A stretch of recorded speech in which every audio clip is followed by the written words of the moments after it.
മഹാനായ റസൂലുള്ളാഹി സ്വല്ലല്ലാഹു അലൈഹി വസല്ലം യുവത്വത്തെ പ്രത്യേകം നമുക്ക് പഠിപ്പിച്ചു തരുന്നുണ്ട്. നമ്മളെല്ലാം ഈ ജീവിതത്തിന് ശേഷം നമ്മുടെ റബ്ബിലേക്ക് മടക്കപ്പെടുകയും ഈ ജീവിതത്തിൽ ആസ്വദിച്ച മുഴുവൻ ആസ്വാദ്യങ്ങളെയും അനുഭവങ്ങളെയും കുറിച്ച് അല്ലാഹുവിന്റെ മുന്നിൽ കണക്ക് പറയാൻ ഒരു ദിവസം മരണാനന്തരം നമ്മളെല്ലാം റബ്ബിന്റെ മുന്നിൽ ഹാജരാക്കപ്പെടുക തന്നെ ചെയ്യും. ഇവിടെ നമ്മൾ എന്തെല്ലാം ചെയ്തിട്ടുണ്ടോ ആ ചെയ്തത് മുഴുവൻ അല്ലാഹുവിനോട് കണക്ക് പറഞ്ഞ് ബോധ്യപ്പെടുത്തേണ്ട ഒരു സമയം നമുക്ക് വരാനുണ്ട്. നാം നന്മയാണോ ചെയ്തത്, അളന്നും തൂക്കിയും നമുക്ക് അല്ലാഹു പ്രതിഫലം തരും.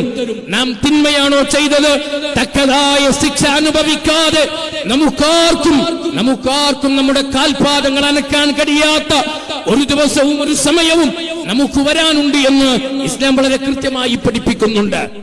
ജീവിതത്തെക്കുറിച്ചും ജീവിതത്തിന്റെ കൃത്യമായ ലക്ഷ്യത്തെക്കുറിച്ചും പറയാൻ ആരാണോ മനുഷ്യർക്ക് ഇങ്ങനെ ഒരു ജീവിതം സംവിധാനിച്ചത്, ആ സംവിധാനിച്ച നാഥനിൽ നിന്നുള്ള കൃത്യമായ സന്ദേശങ്ങൾ കേൾക്കുക എന്നത് മാത്രമാണ് ഈ വിഷയത്തിൽ ഏറ്റവും പ്രധാനപ്പെട്ട ഒരു നേരിന്റെ വഴി എന്നത് നമ്മൾ തിരിച്ചറിയണം.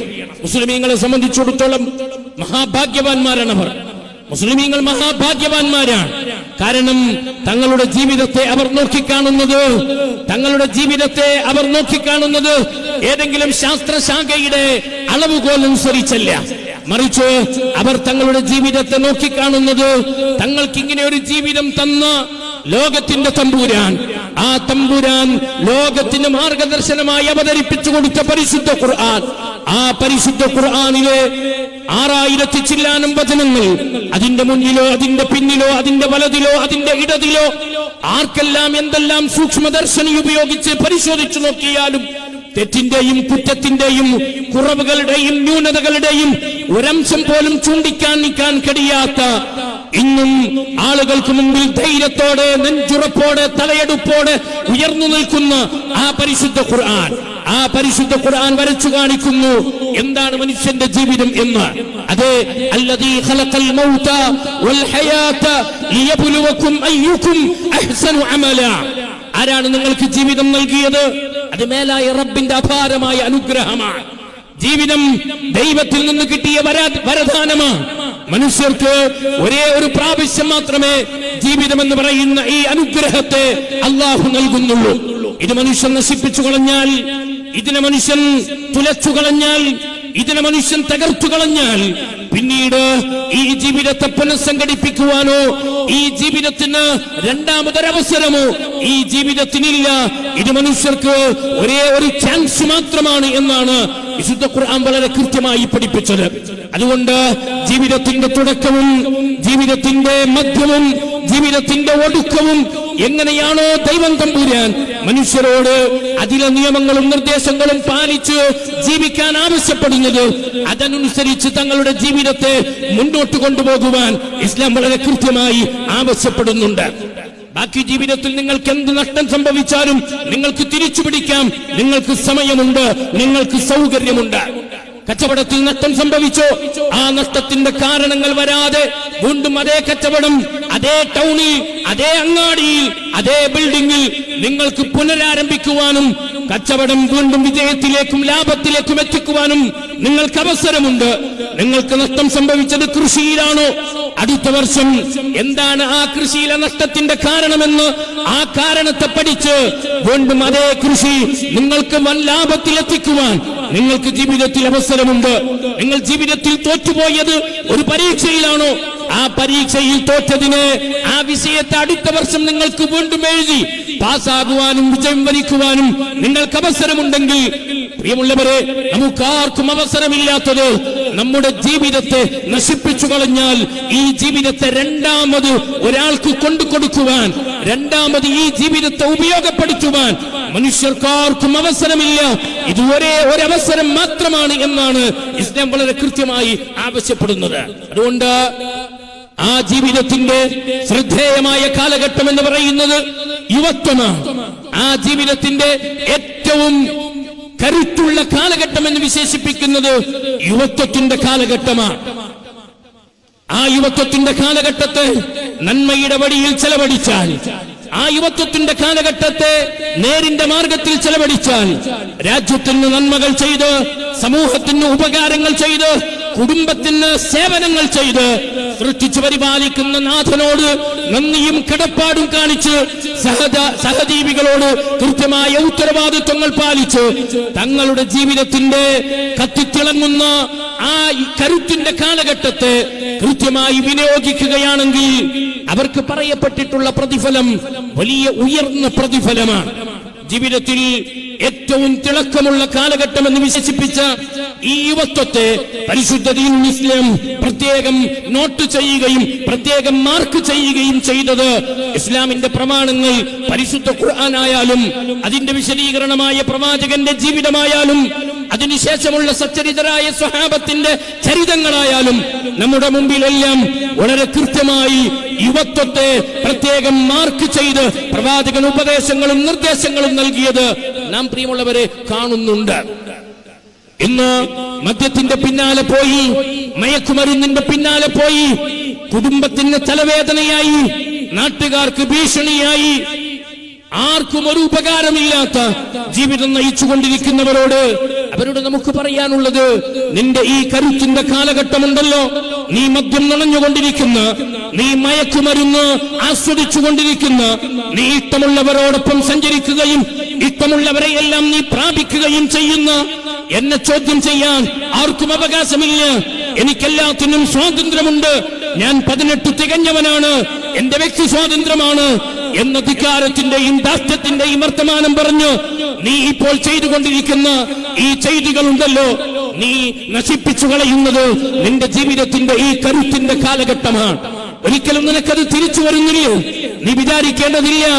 എന്നും നിനക്ക് ഈ കരുത്തിന്റെ കാലഘട്ടം ഉണ്ടാകുമെന്ന്, എന്നും നിന്റെ ജീവിതത്തിൽ യുവത്വം തിളങ്ങി നിൽക്കുമെന്ന്, നിന്റെ യുവത്വം ഒരു ദിവസം ജരാനരകൾക്ക് വഴിമാറുന്ന, വാർദ്ധക്യത്തിന് വഴിമാറുന്ന ജീവിതത്തിൽ ചെറിയ കുട്ടികളെ പോലെ നീ പെരുമാറുകയും വർത്തമാനം പറയുകയും നിന്റെ ജീവിതത്തിന്റെ പ്രാഥമിക ആവശ്യങ്ങൾ പോലും ചെറിയ കുട്ടികളെ പോലെ നീ നടത്തുന്ന ജീവിതത്തിന്റെ സ്വയം സംഖ്യയിലേക്ക് നിന്റെ ജീവിതം വഴിമാറാനുണ്ട്.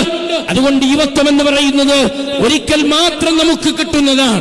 അതിനെ ശ്രദ്ധിച്ച് അതിനെ കരുതലോടെ നീ വിനിയോഗിക്കുകയാണെങ്കിൽ അത് നീ രാജ്യത്തിന് സേവനം ചെയ്യാൻ, നിന്റെ സൃഷ്ടാവിന് നന്മ ചെയ്യാൻ, നിന്നെ ജന്മം നൽകിയ മാതാപിതാക്കൾക്ക് ഉപകാരം ചെയ്യാൻ, നിന്റെ അയൽവാസികൾക്കും നിന്റെ കുടുംബക്കാർക്കും നന്മകൾ ചെയ്യാൻ, നിന്റെ യുവത്വത്തെ, ആ സമയത്ത് നിന്റെ ബുദ്ധിയെ, ആദ്യം ആ സമയത്ത് നിന്റെ കഴിവുകളെ, ആ സമയത്ത് നിന്റെ കണ്ണിന്റെ കാഴ്ചയെ, നിന്റെ കയ്യിന്റെ കരുത്തിനെ നീ ആ സമയത്ത് വിനിയോഗിക്കുകയാണെങ്കിൽ നിനക്ക് പറയപ്പെട്ടിട്ടുള്ള പ്രതിഫലം ഉയർന്ന പ്രതിഫലമാണ്. മഹാനായ റസൂലുള്ളാഹി സ്വല്ലല്ലാഹു അലൈഹി വസല്ലം യുവത്വത്തെ പ്രത്യേകം നമുക്ക് പഠിപ്പിച്ചു തരുന്നുണ്ട്. നമ്മളെല്ലാം ഈ ജീവിതത്തിന് ശേഷം നമ്മുടെ റബ്ബിലേക്ക് മടക്കപ്പെടുകയും ഈ ജീവിതത്തിൽ ആസ്വദിച്ച മുഴുവൻ ആസ്വാദ്യങ്ങളെയും അനുഭവങ്ങളെയും കുറിച്ച് അല്ലാഹുവിന്റെ മുന്നിൽ കണക്ക് പറയാൻ ഒരു ദിവസം മരണാനന്തരം നമ്മളെല്ലാം റബ്ബിന്റെ മുന്നിൽ ഹാജരാക്കപ്പെടുക തന്നെ ചെയ്യും. ഇവിടെ നമ്മൾ എന്തെല്ലാം ചെയ്തിട്ടുണ്ടോ ആ ചെയ്തത് മുഴുവൻ അല്ലാഹുവിനോട് കണക്ക് പറഞ്ഞ് ബോധ്യപ്പെടുത്തേണ്ട ഒരു സമയം നമുക്ക് വരാനുണ്ട്. നാം നന്മയാണോ ചെയ്തത്, അളന്നും തൂക്കിയും നമുക്ക് അല്ലാഹു പ്രതിഫലം തരും. നാം തിന്മയാണോ ചെയ്തത്, തക്കതായ ശിക്ഷ അനുഭവിക്കാതെ നമുക്കാർക്കും നമ്മുടെ കാൽപാദങ്ങൾ അനക്കാൻ കഴിയാത്ത ഒരു ദിവസവും ഒരു സമയവും നമുക്ക് വരാനുണ്ട് എന്ന് ഇസ്ലാം വളരെ കൃത്യമായി പഠിപ്പിക്കുന്നുണ്ട്. പ്രിയമുള്ളവരെ, മരണത്തോടുകൂടി ജീവിതം അവസാനിക്കുന്നില്ല. ആളുകൾ വിചാരിച്ചത് ഈ ജീവിതം, ഇവിടെ നാം ജനിക്കുന്നു, ഇവിടെ നാം ജീവിക്കുന്നു, ഇവിടെ നാം ജീവിതത്തെ ആസ്വദിക്കുന്നു, നമ്മുടെ ആഗ്രഹങ്ങൾ, നമ്മുടെ ആസ്വാദനങ്ങൾ നാം ഉദ്ദേശിക്കുന്ന പോലെ കണ്ടെത്തിയതിനു ശേഷം ഇവിടെ നിന്ന് അങ്ങോട്ട് മരിച്ചു കഴിഞ്ഞാൽ എല്ലാം തീർന്നു എന്ന് വിചാരിക്കുന്നവരോട് ഇല്ല, ഈ ജീവിതം നൽകിയവൻ നമുക്ക് നൽകിയ പ്രധാനപ്പെട്ട ഉപദേശമുണ്ട്. ലതുബഅതുന്ന ثم لتنبؤن بما عملتم وذلك على الله يسير. ലതുബഅതുന്ന ثم لتنبؤن. ജീവിതം മരണത്തോടുകൂടി ആരംഭിക്കുകയാണ്. മരണത്തോടുകൂടി ജീവിതം ആരംഭിക്കുകയാണ്. നീ ചിതയിൽ കത്തിയെരിഞ്ഞാലും, നിന്നെ വെള്ളത്തിൽ ഒഴുക്കിയാലും, നിന്നെ 6 അടി മണ്ണിൽ കുടിച്ചിട്ടാലും മരണത്തിനു ശേഷം നിനക്കൊരു ജീവിതമുണ്ട്. ഖുൽ ഇന്നൽ മൗതല്ലദീ തഫിറൂന മിൻഹു ഫഇന്നഹു മുലാഖീകും ثم تردون إلى عالم الغيب والشهادة فينبئكم بما كنتم تعملون. നിന്റെ ജീവിതത്തിന്റെ മുഴുവൻ കണക്കുകളും നിന്നെ ബോധ്യപ്പെടുത്താൻ ഒരു ദിവസം ലോകത്തിന്റെ രക്ഷിതാവിന്റെ സവിധത്തിലേക്ക് നിങ്ങളെ മുഴുവൻ കൊണ്ടുവരുന്ന ഒരു ദിവസമുണ്ട്. ഖുൽ ഇന്നൽ അവ്വലീന വൽ ആഖിരീൻ ലമജ്മൂഊന ഇലാ മീഖാതി യൗമിൻ മഅലൂം.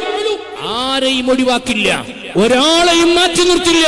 മുഴുവൻ ആളുകളും ലോകത്തിന്റെ തമ്പുരാന്റെ സവിധത്തിൽ ഹാജരാക്കപ്പെടുന്ന ദിവസം. അന്ന് നിന്നോട് പ്രത്യേകം ഒരു ചോദ്യമുണ്ട്. ആ ചോദ്യം നിന്റെ യുവത്വത്തെ നീ എങ്ങനെ നശിപ്പിച്ചു എന്നാണ്. നിന്റെ കുട്ടിക്കാലത്തെ കുറിച്ച് നിനക്ക് ചോദ്യമില്ല, നിന്റെ വാർദ്ധക്യത്തെ കുറിച്ച് നിനക്ക് ചോദ്യമില്ല, നിന്റെ ജീവിതത്തെ കുറിച്ച് അതിൽ ഏറ്റവും പ്രധാനപ്പെട്ട കരുത്തിന്റെ കാലഘട്ടം, അതേ യുവത്വത്തെ പ്രത്യേകം പടച്ചിതമ്പുരാൻ ചോദിക്കുന്നുണ്ട്. നിന്റെ യുവത്വത്തെ നീ എങ്ങനെ നശിപ്പിച്ചു എന്ന്, എങ്ങനെ ചെലവഴിച്ചു എന്ന്. ആ സമയത്ത് നന്മക്ക് വേണ്ടി ചെലവഴിച്ചു എന്ന് പറയാൻ നമുക്കായാൽ, അല്ലാഹുവിനുള്ള ആരാധനയിൽ, അല്ലാഹുവിന്റെ റസൂലിനെ അനുസരിക്കുന്നതിൽ, അവന്റെ ഖുർആൻ അനുസരിച്ചു ജീവിക്കുന്നതിൽ, അവന്റെ മതത്തിന്റെയും മതത്തിന്റെ ചിഹ്നങ്ങളെയും ആദരിച്ചും ബഹുമാനിച്ചും മാന്യമായൊരു ജീവിതം നയിക്കാനാണ് എന്റെ യുവത്വം ഞാൻ ചെലവഴിച്ചത് എന്നാണ് നമുക്ക് മറുപടി പറയാൻ കഴിയുന്നതെങ്കിൽ, റജുലുൻ ഷാബുൻ നശഅ ഫീ ഇബാദത്തില്ലാഹ്, നിനക്ക് തണലുണ്ട്, അല്ലാഹുവിന്റെ അർശിന്റെ തണലുണ്ട്, പ്രയാസമുണ്ടാവില്ല നിനക്ക്. അതുകൊണ്ട് പ്രിയമുള്ളവരെ, യുവത്വം ഇസ്ലാം പ്രത്യേകം നമ്മെ പഠിപ്പിക്കുന്നു. അത് നന്മയുടെ വഴിയിൽ മാത്രമേ നിങ്ങൾ ചാലിട്ടൊഴുക്കാൻ പാടുള്ളൂ. ആ കാലഘട്ടം നീ തിന്മയുടെ വഴിയിൽ ചാലിട്ടൊഴുക്കിയാൽ അള്ളാഹുവിനോട് പ്രത്യേകമായി കണക്കു പറയാതെ കാൽപാദങ്ങൾ അനക്കാൻ കഴിയാത്ത പരലോകത്ത് അള്ളാഹു നിന്നെ പ്രയാസപ്പെടുത്തുമെന്ന് ഈ പരലോകബോധവും ഈ പരലോക ചിന്തയുമാണ് നമ്മുടെ യുവ സമൂഹത്തിന് ആദ്യമായി അവരുടെ മനസ്സുകളിൽ ഇട്ടുകൊടുക്കേണ്ടത്. ഒരു ദൈവബോധവും ഒരു ദൈവചിന്തയും മരണാനന്തര ജീവിതത്തെക്കുറിച്ചുള്ള കൃത്യമായ ചിന്തയും ബോധവും നമ്മുടെ യുവ സമൂഹത്തിന്റെ മനസ്സുകൾ കിട്ടുകൊടുത്തുണ്ട്. മദ്യത്തിൽ നിന്നും, മയക്കുമരിൽ നിന്നും, സെക്സ് റാക്കറ്റുകളിൽ നിന്നും, അധാർമിക അശ്ലീലമായ പ്രവർത്തനങ്ങളിൽ നിന്നുമൊക്കെ അവരെ കൈപിടിച്ച് തിരിച്ചു കൊണ്ടുവരാൻ നമുക്ക് സാധിക്കേണ്ടതുണ്ട് ഇൻഷാ അല്ലാഹ്.